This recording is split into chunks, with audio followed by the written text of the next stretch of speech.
ಮಾಡಿದಂಥ ನಮಗೆ ಸೇವೆ ನಮಗೆ ಕೊಟ್ಟಂಥ ಅನುಕೂಲಗಳನ್ನ ನಾವು ನಿಲ್ಲಿಸಬೇಕಾಗುತ್ತೆ. ನನ್ನ ಸ್ನೇಹಿತರು ಒಬ್ಬ ದೊಡ್ಡ ಜ್ಯುವೆಲರಿ ಅಂಗಡಿ ಜ್ಯುವೆಲರಿ ಆನಂದ್ ಜ್ಯುವೆಲರ್ಸ್ ಅಂತ ಹೇಳಿ ಮುಖೇಶ್ ಅಂತ ಹೇಳಿ ನನ್ನ ಸ್ನೇಹಿತ, ಸುಮಾರು ದೊಡ್ಡ ಸುಮಾರು 30,000 ವರ್ಷದ ಸ್ನೇಹಿತರು. ಅವ್ರ ತಂದೆ ಪೂಕ್ರಾಜ್ ಜೈನ್ ಅಂತ ಹೇಳಿ ನಂಬರ್ 1 ಆ ಕಡೆ ಭಾಗದಲ್ಲಿ ವಿಜಯನಗರ ದಾಸಹಳ್ಳಿ ನಂಬರ್ 1 ಇವರು. ಮೊನ್ನೆ ಸೋಮಣ್ಣವರು ಮತ್ತೆ ನಮ್ಮ ಸಿದ್ದೇಶ್ವರ ಸ್ವಾಮಿಗಳು ಕರ್ಕೊಂಡೋಗಿ ಉದ್ಘಾಟನೆ ಮಾಡ್ತಾರೆ. ದೊಡ್ಡ ಜ್ಯುವೆಲರಿ ಅಂಗಡಿ ಸುಮಾರು 500 ಕೋಟಿ ವೆಚ್ಚ ಮಾಡ್ತಾ ಜ್ಯುವೆಲರಿ ಅಂಗಡಿ ಉದ್ಘಾಟನೆ ಮಾಡ್ತಾರೆ. ಅವ್ರ ಮಗ ಓದ್ತಾ ಇದ್ದ. ಅವ್ರ ಹತ್ರ ಅವ್ರ ಹೆಸರು ಬಂದು ಜೈನ್ ಅಂತ, ವಿಕ್ಕಿ ಜೈನ ಏನು ಹೇಳ್ಬೇಕು ಅವ್ರ ಹೆಸರು. ಅವ್ರಿಗೆ PUC ಪಾಸ್ ಆಯ್ತು. ಒಬ್ಬನೇ ಮಗ, ಅವ್ರಿಗೆ ಯಾರು ಇಲ್ವೇ ಇಲ್ಲ, ಒಬ್ಬನೇ ಮಗ, ಸಾವಿರಾರು ಕೋಟಿ ಆಸ್ತಿ.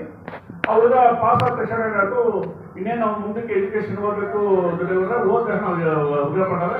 ಓದ್ ತಕ್ಷಣ ಹೋಗ್ಬೇಕು, ಹೋಗಕ್ಕೆ ಆಗ್ತಾ ಇಲ್ಲ, ಸೀಟ್ ಸಿಕ್ಕಿದೆ, ಎಲ್ಲೂ ಸಿಕ್ಕಿಲ್ಲ ಸೀಟು. ಆ ಮನುಷ್ಯ ನನಗೆ ಏನ್ ಮಾಡ್ತಾರೆ ಗೊತ್ತಿಲ್ಲ. ಅವ್ರ ತಾತನ ಫೋನ್ ಮಾಡಿದ್ರು, ಅವ್ರ ಅಪ್ಪನ ಫೋನ್ ಮತ್ತೆ ಕೇಳ್ಬಿಟ್ರು. ಬಂದು ಅವರು ಊಟ ಕರ್ಕೊಂಡು ಬಂದ, ವಿಧಾನಸೌಧ ಕರ್ಕೊಂಡೋದೆ. ಕರ್ಕೊಂಡೋಗಿ ನಾಗೇಶನ್ ಊಟ ಮಾಡ್ತು. ನಾಗೇಶನ್ ಊಟ ಮಾಡ್ತು. ಇವ್ರೇನ್ ತಿಳ್ಕೊಂಡು ಪಾಪ ಸೇಟುಗಳು ಗೊತ್ತಿಲ್ಲ, ಏನ್ ದೊಡ್ಡ ವ್ಯಕ್ತಿ ಹೊರಗಡೆ ಹೋದಂಗೆ ಹೆಂಗಂದ್ರೆ ಬಿರುಸು ಮಾತಾಡ್ಸಕ್ ಆಗ್ತದ, ಅವ್ರು ಹೆಂಗಿರ್ತಾರೋ ಏನಿರ್ತಾರೋ ಅವ್ರ ಒಂಥರ ಇದು ಬರೀ ಬೆಳೆಸ್ಕೊತಾರೆ. ಮತ್ತೆ ಬಸರ ಜನ ಬಂದರೆ ಕರಿಬೇಡಿ ಅವರೇ ಮಾಡಿ ಒಳಗಡೆ ಎಷ್ಟೋ ಜನ ಸ್ಕೂಲ್ ಹೆಡ್ ಮಾಸ್ಟರ್ಗಳೆಲ್ಲ ಮಂಗಳೂರುಗಳೆಲ್ಲ ಅವ್ರನ್ನೆಲ್ಲ ಬಿಟ್ಬಿಟ್ರು. ನನ್ನೇ ಕರ್ಕೊಂಡು ಒಳಗಡೆ ಏನು ಅಷ್ಟು ಹೊತ್ತ ಫೋನ್ ಮಾಡ್ತೀವಿ, ರಿಕ್ವೆಸ್ಟ್ ಮಾಡ್ಕೊಂಡು ಏನು ನಾವು ದೊಡ್ಡ ಆಗ್ತದೆ ಅಂತ ಮಗ ಹೀಗೆ ಈಗ ಪಾಸ್ ಆಗಿದೆ, ಇನ್ನೊಂದು 48 ವರ್ಷದಲ್ಲಿ ಅವ್ನಿಗೆ ನಾವು ಸೀಟ್ ಕೊಡ್ತಿಲ್ಲ ಅಂದ್ರೆ ನಾವು ಸುಸೈಡ್ ಮಾಡ್ಕೊಡ್ತೀವಿ ಅಂತಾರೆ. ಇಂಥ ದೊಡ್ಡ ವಂಶಸ್ಥರು ದೊಡ್ಡ ಕೂಡ ದೊಡ್ಡ ಈ ಥರ ಮಾಡ್ತಾ ಇದ್ದಾರೆ ಅಂತ ಹೇಳಿ. ಹೌದು, ಅಷ್ಟು ದೂರ ಆಗ್ತಿದೆ. ಅವ್ನು ಕಣ್ಣಲ್ಲಿ ನೀರೇ ಹಾಕಿಬಿಟ್ಟ ನಮ್ಮ ಮುಖೇಶ್ ಜೈನ್. ಅಷ್ಟೇ ಬಿಡ ಕಡೆಗೆ ಇಮ್ಮಿಡಿಯೇಟ್ ಆಗಿ ನೋಡ್ರೆ ಕರ್ಕೊಂಡೋಗಿ ರವಿ ಬಾಯಿಲಿ ಏನ್ ಮಾಡ್ತೀವಿ ಜನ ಕರ್ಕೊಂಡು ಇವತ್ತು ಮಾಡಲೇಬೇಕು ಸೀಟ್ ಅಂತ ಹೇಳಿ ಕರ್ಕೊಂಡು ಹೋಗ್ಬಿಟ್ಟು ಅವತ್ತೇ ಮಾಡಿ ಅವತ್ತೇ ಫೀಸ್ ಕಳಿಸ್ಬಿಟ್ರು. ಇವತ್ತು ಅವನು 2,000 ಕೋಟಿ 3,000 ಕೋಟಿ ಓನರ್ ಹುಡುಗ. ಆ ಸೇವೆ ಕೊಟ್ಟಂತವ್ರು ಇವತ್ತೇನೋ ಹುಡುಗನ ಜೀವ ಉಳಿದದೆ ಅಂತಂದ್ರೆ ನಾಯ್ಕೊಂಡರು. ಇವತ್ತು ಆ ಪರಿಸ್ಥಿತಿನಲ್ಲಿ ಅವರು ಕಣ್ಣ ನೀರು ಹಾಕರು ಅಪ್ಪ ಮಗು ಸುರೇಶಣ್ಣ ಪಟೇಲ್ರೆ ಅವ್ರು ಹೇಳೋರು. ಆದ್ರೆ ಅವತ್ತು ಕೊಟ್ರಲ್ಲ, ಅಷ್ಟು ಒಂದು ಒಳ್ಳೆ ಕೆಲಸ ಮಾಡ್ಕೊಟ್ರಲ್ಲ. ಇವತ್ತು ಅವ್ರ ಮನೆ ಸಂಸಾರ ಪೂರ್ತಿ ಅವ್ರ ವಂಶನ ಉಳ್ಕೋತೀವಿ ಇವತ್ತು ಅಂತ ಕೆಲಸ ಮಾಡ್ಕೋತೀವಿ. ಅದಾದ್ಮೇಲೆ ನಮ್ಮ ದೇವರಾಜನ ಪೇಪರ್ ದವರಿನ ಬಂದ ಅವ್ರ ಹೆಂಡತಿನ ಸಹಿತ ಟ್ರಾನ್ಸ್ಫರ್ ಆಗಿರಲಿಲ್ಲ, ಉಡುಪಿ ತಗೊಂಡೋಗಿ ಹಾಕ್ತಿದ್ವಿ. ಹೋಗಿ ಕೇಳ್ಕೊಂಡೆ, ಬರೀ ಒಂದೇ ಒಂದು ದಿವಸ ಟ್ರಾನ್ಸ್ಫರ್ ಮಾಡ್ತಾರೆ. ಆಮೇಲೆ ಎಷ್ಟೋ ಯಾವುದು ನಮ್ಮ ಇನ್ನೊಂದು ಬಳೆಕೆರೆ ಒಂದು ಹುಡುಗಿ, ಪ್ರೆಗ್ನೆಂಟ್ ಹುಡುಗಿ, ಆ ಹುಡುಗಿ ನಾವು ಹೊಸಪೇಟೆಗೆ ಹಾಕ್ತಿದ್ದೇವೆ. ಅಣ್ಣ ಹಿಂಗಾಗಿದೆ ಏನೋ ಮ್ಯೂಚುವಲ್ ಮಾಡ್ಕೊಂಡಿದ್ದಂದ್ರೆ ಆ ಹುಡುಗಿ ನಾವು ಬರೀ 24 ಅವರ್ ಮಾಡ್ಬೋದು. ಅವ್ರು ಹೇಳೋ ಒಂದಲ್ಲ ನನಗೆ ಮಾಡಬೇಕು ಕಳಿಸ್ಕೊಡಿ ತಾಲೂಕಿಗೆ ನನಗೋಸ್ಕರ ಮಾಡಿರ್ತಕ್ಕಂಥ ಸಹಾಯನ ನಾನು ಇನ್ನೊಂದು ಜನ್ಮ ಇಟ್ಟು ಸಹಿತ ಅವ್ರು ಉನ್ನತಿಸಕ್ಕಾಗಲ್ಲ, ಅವ್ರ ಮನೆಗಳು ಹತ್ತಿಸಕ್ಕಾಗಲ್ಲ ಅಂತ ಹೇಳಕ್ಕೆ ಇಷ್ಟಪಡ್ತೀನಿ. ಇನ್ನು ಬೇಜಾರು ನಾವು ಮಾಡಿದ್ರು, ನಮ್ಗೆ ಎಷ್ಟು ಮಾಡಿದ್ರು ಅಷ್ಟು ನನಗೆ ಒಂದು ಅನುಕೂಲ ಮಾಡಿಕೊಟ್ರು. ಇವತ್ತೇನಾದ್ರು ನಾನು ಮಾಡಿರ್ತಂತ ಅವ್ರು ಮಾಡಿರ್ತಂತ ಕೆಲಸಗಳಲ್ಲಿ ಇವತ್ತು ನಮ್ಮ ಮಧುಸ್ವಾಮ್ಯದಾಗಿ ಇವತ್ತೇನಾದ್ರು ಬೇಕಾದ್ರೆ ತಾಲೂಕಲ್ಲಿ ನೀರು ಇರ್ತದೆ ಮಧುಸ್ವಾಮ್ಯ ಕೆಲಸ ಆಗಿರ್ತಾರೆ. ನಮ್ಮ ನಾಗೇಶ್ವರ ಅವರು ನಾನು ಯಾಕೆ ಅಷ್ಟು ಫಾಸ್ಟಾಗಿ ಕೆಲಸ ಮಾಡಿ ಎಲ್ಲಾರು ಕೂತ್ಕೊಂಡ್ರು ಎಲ್ಲಾರು ಜೊತೆ ಕರ್ಕೊಂಡ್ರೆ ಅವ್ರಂತ ಬಾಂಧವ್ಯ ಅನ್ಯೂನತೆ ಅವ್ರ ಮಾರ್ಗದರ್ಶನಗಳಲ್ಲೇ ಹೋದ್ರೆ ನನ್ನೆಲ್ಲ ಮಿನಿಸ್ಟ್ರಿಗಳು ಯಾವ ಪಕ್ಷ ಯಾವ ಜಾತಿ ಅಂತ ಯಾರು ನೋಡಲಿಲ್ಲ. ಇವತ್ತು ನಾಗೇಶ್ವರ ಅವ್ರು ಗೆದ್ರು ಇವತ್ತು ಯಾವ ಎಷ್ಟೊಟ್ಟಿದೆ ಅವ್ರು ಜನದ್ದು 1000 ಎಷ್ಟೊಟ್ಟಿದೆ ಮಂದಿಗೆ ನಾವು 1,000 ಕೊಟ್ಟಿರೋದು ಅಷ್ಟೇ ಇರೋದು. ಇವತ್ತು ಸತತವಾಗಿ ಅವ್ರ ತಂದೆನೂ ಶಿಕ್ಷಣ ಮಂತ್ರಿ ಆಗಿದ್ರು, ಅವರು ಶಿಕ್ಷಣ ಮಂತ್ರಿ ಆಗಿದ್ರು. ಅದಕ್ಕೆ ಅದು ನೋಡಿ ಲೆಕ್ಕ ಹಾಕಿ ಯಾವುದು ಜಾತಿ ಯಾವುದು ಇಲ್ಲ ಅನ್ನೋದಕ್ಕೆ ಅವ್ರಿಗೆ ಎಷ್ಟು ಇವತ್ತು ಮಿನಿಸ್ಟರ್ ಆಗಿದ್ರೆ ಕಾರಣ ಅವ್ರು ಮಾಡ್ತಕ್ಕಂಥ ಸೇವೆ. ಸಂಘದಲ್ಲಿ ಇರ್ತಕ್ಕಂಥ ಸಂಘ ಪರಿವಾರದಲ್ಲಿ ಮಾಡ್ಕೊಂಡು ಬ್ಯಾಗ್ ಹಾಕೊಂಡು ಹೊಂಟೋಗುತ್ತೆ. ನಮ್ಮ ರಿಲೇಷನ್ ಮನೆಗಳಲ್ಲಿ ಈಗ 40 ವರ್ಷದಿಂದ ನಮ್ಮ ರಿಲೇಷನ್ ರಾಜಣ್ಣ ಅಂತ ಇದ್ದಾರೆ ಎಲ್ಲ ಅವ್ರು ಹೇಳೋರು, ನಾಗೇಶ್ವರ ನಮ್ಮ ಮನೆ ಬ್ಯಾಗ್ ಹಾಕೊಂಡು ಬಂದು ಬನಿಕೊಂಡ್ರೆ 3,000 ರೂಪಾಯಿಯಿಂದ ಸಂಘಟನೆ ಮಾಡೋರು ಎಲಕದಲ್ಲಿ ರಾಜನಗುಟ್ಟೆಯಲ್ಲಿ ಹೇಳ್ತಾರೆ. ಅವರಿಗೆ ರಾಜಣ್ಣ ಅಂತ ನಮ್ಮ ರಿಲೇಷನ್, ಅವರು ಸಂಘ ಪರಿವಾರದ ಬಂದವರು.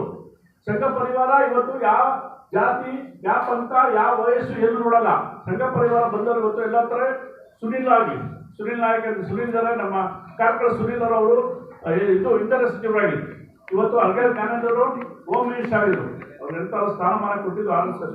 ಇವತ್ತು RSS ಅಲ್ಲಿ ಸಂಘಟನೆ ಬಂದಂತ ಪ್ರಮುಖ ಪಾತ್ರ ವಹಿಸ್ಕೊಂಡು ಬಂದಂತ ನಾಗೇಶ್ವರವರು ಶಿಕ್ಷಣ ಸಚಿವರಾಗಿದ್ರು, ಶಾಸಕರಾಗಿದ್ರು, ತಂದೆ ಸಹಿತ ಶಿಕ್ಷಣ ಸಚಿವರಾಗಿದ್ರು, ಶಾಸಕರಾಗಿದ್ರು.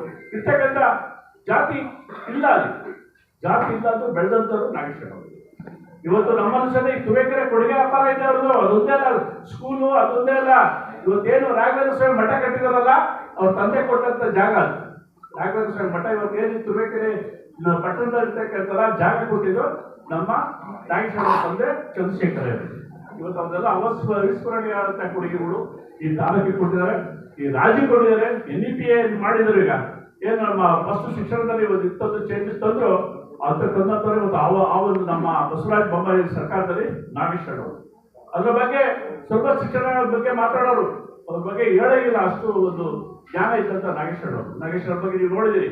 ಒಂದ್ಸಲ ನಾನು ಶಿಕ್ಷಣ ಎಲ್ಲ ಶಿಕ್ಷಕರು ಕರೆದು ಸನ್ಮಾನ ಮಾಡಿದ್ದೆ, ಏನು ಶಿಕ್ಷಣ ದಿನಾಚರಣೆ ಮಾಡಿದ್ದೆ. ಅವತ್ತು ಅವರು ಮಂಗಳೂರಿಂದ ಬಂದರು, ಕಡೆಗೆ 2 ಗಂಟೆ ಬಂದರು, ಎಲ್ಲರೂ ಸಹಿತ ಬಂದು ಭಾಷಣ ಮಾಡಿ 2 ಅವರ್ ಇದು ಎಲ್ಲ ಶಿಕ್ಷಕರ ಜೊತೆ ಶಿಕ್ಷಕರಿಂದ ಊಟ ಮಾಡ್ಕೊಂಡು ಆಮೇಲೆ ಅವರು ತಮಗೆಲ್ಲ ಗ್ಯಾಪ್ ಇರಬೇಕು ಅಂತ ನಾಗೇಶ್ವರ ಜ್ಞಾನವಲ್ಲ ಬೇರೆನು ರಾಯಚೂರಲ್ಲೂ ಗುರುಬಾರದಿಂದ ಅಷ್ಟೊತ್ತ ನೋವಾಗ್ತಿದೆ ನಮಗೆ. ಪಕ್ಕದಲ್ಲಿ ಇದ್ದಂಥ ನಾನು ನಾಗೇಶ್ವರ ಕರ್ತಂತ ಆ ನೋವು ಇನ್ನೂವರೆಗೆ ಕಾಡ್ತಾ ಇದೆ. ಅವರಿಗೆ ಸಾಯ ವಯಸ್ಸಲ್ಲ, ಬಂದಂಥ ಮಾರಕರೋಗಗಳು ಯಾರಾಗ ಏನೇ ಮತ್ತೆ ಹೇಳಕ್ಕಾಗ್ತಿಲ್ಲ.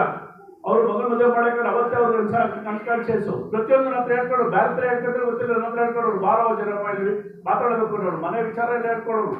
ಮಗನಿಗೆ ಏನೋ ಮಾಡಬೇಕು ಅಂತೇಳಿ ಹೊಟ್ಟಿದ್ರು, ಮಗು ಮಾಡಬೇಕು ಅಂತ ಹೇಳೋದು. ಯಾವುದೋ ಒಂದು ಅಂಡೆ ಫ್ಯಾಕ್ಟ್ರಿ ಇತ್ತು, ಅಲ್ಲೇನೋ ಮಾಡಿ ವ್ಯವಸ್ಥೆ ಮಾಡೋದು ಹೇಳಿ ಎಲ್ಲ ಅಲ್ಲಿಗೂ ಅವ್ರಿಗೆ ನಂತರ ಅಷ್ಟು ದುಡ್ಡಿಲ್ಲ ಮಾಡೋಕ್ಕಾಗಲ್ಲ, ಅದು ತೋರಿಸಿದ್ದೆ.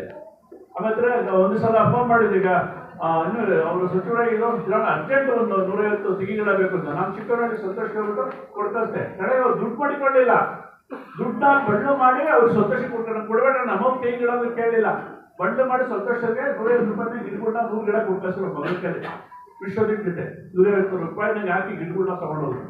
ಅವ್ರು ಹೇಳಿದ್ರೆ ಇವತ್ತು ಇನ್ನೂ 24 ಅವರು ಹೇಳ್ಬೋದು ಅಂತ ವ್ಯಕ್ತಿ ಇವತ್ತು ಕಳ್ಕೊಂಡಿದ್ವಿ. ಆ ಭಗವಂತ ಅವರ ಒಂದು ಕುಟುಂಬಕ್ಕೆ ಆತ್ಮಸ್ಥೈರ್ಯ ಕೊಡಲಿ, ಅವ್ರ ಕುಟುಂಬದಲ್ಲಿರ್ತಕ್ಕಂಥ ಹೊಸ ಪೀಳಿಗೆ ಇನ್ನೂ ಸಹಿತ ಉನ್ನತವಾಗಿ ಬೆಳೀಲಿ. ಅವ್ರಿಗೆ ಭಗವಂತ ಏನಿರ್ತಕ್ಕಂಥ ಮನೆ ಕುಟುಂಬದವರೆಲ್ಲರಿಗೂ ಆಯುಷ್ಯ ಆರೋಗ್ಯ ಐಶ್ವರ್ಯ ಕೊಟ್ಟು ಕಾಪಾಡಲಿ ಅಂತೇಳಿ ಮತ್ತೊಮ್ಮೆ ನಾಗೇಶ್ವರನ ಸ್ಮರಣೆ ಮಾಡ್ತಾ ಕರೆಸಿ ಮಾತಾಡೋಕ್ಕೆ ಅವಕಾಶ ಮಾಡಿಕೊಡೋಂಥ ಎಲ್ಲ ನನ್ನ ಆತ್ಮೀಯ ಕಾರ್ಯಕರ್ತ ಬಂಧುಗಳಿಗೆ, ನನ್ನ ಮಾಧ್ಯಮ ಮಿತ್ರರಿಗೆ, ವೇದಿಕೆ ಎಲ್ಲ ಗಣ್ಯರು ವಹಿಸಿ ನನ್ನ ನುಡಿನ ಮನನ ನಾಗೇಶ್ವರನ ಸಲ್ಲಿಸ್ತಾ ಇದ್ದೀನಿ. ಧನ್ಯವಾದಗಳು. ನಮ್ಮ ನಾಯಕರು ಜಯರಾಮಣ್ಣವರಿಗೆ ತುಂಬ ಧನ್ಯವಾದಗಳು. ನಾಗೇಶ್ವರನವ್ರ ಬಗ್ಗೆ ನಮ್ಮ ಪಾಟೀಲ್ ಸಾಹೇಬರು ಮಾತಾಡಬೇಕು ಅಂತ ಕೇಳಬೇಕು.